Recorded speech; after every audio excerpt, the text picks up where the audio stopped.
Hong Kong took on Iran at Hong Kong Stadium today, losing 2-0. During the national anthem, though,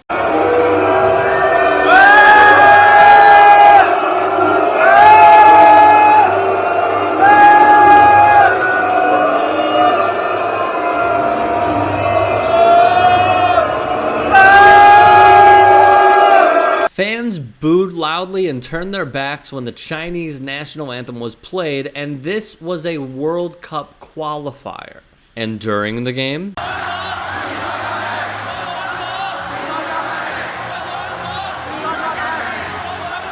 "Liberate Hong Kong" chants rang out.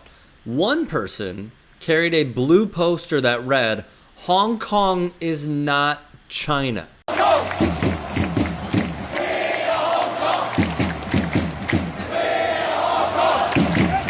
Prior to the match, many marched in solidarity and support of pro-democracy protesters. In the stadium, fans held up signs reading, "What do we want? Real autonomy now." Another read, "Pass the act," and "Fight for freedom," read another. And that was just captured in this one single tweet. During the match, fans broke out into the song "Glory to Hong Kong," which protesters have used as an anthem for the fight for more democratic freedoms in the semi-autonomous Chinese territory.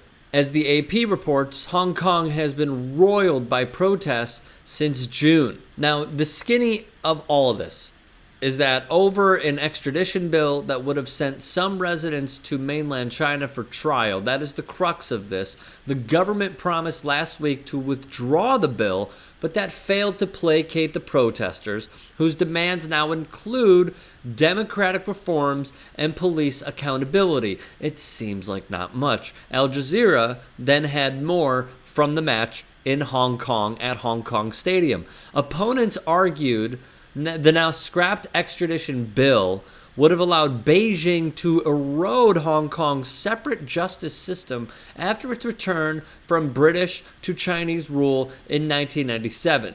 These protesters are simply widening their demands to include full democracy, an independent inquiry into alleged police brutality, a blanket amnesty for all those charged with offenses stemming from their involvement in demonstrations, and a refutation of the police claim that protesters were guilty of rioting, an offense that carries a heavy prison sentence. This is, in one of many ways, since I have even taken this job to try and illustrate to many of you how sports and politics are not necessarily against one another. They go hand in hand. They are microcosmic of the times. What is Hong Kong Stadium going to see? Protesters. Why? It's where we're at. Colin Kaepernick kneeling for police to bring awareness to police brutality, on how black men and women and minorities in this country, thus the embodiment of the slogan Black Lives Matter, to wake the fuck up. He's kneeling because they have the highest rate of being killed by police and executed in public. The Alton Sterlings, the Trayvon Martins, the Michael Browns, the Terrence Crutchers, the Tamir Rices, the Sandra Blands, the list goes on and on and on.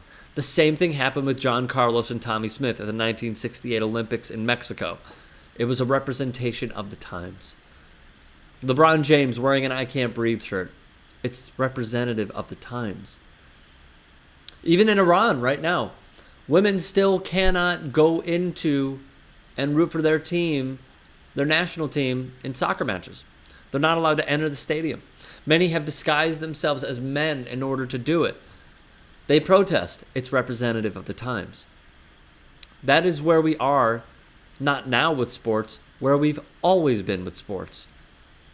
From Jackie Robinson to Paul Robeson to Mahmoud Abdul Rauf, many others. It's just the ones that decide to speak out that unfortunately take the brunt of it, but they represent much more than themselves. And that is exactly what a protest is all about.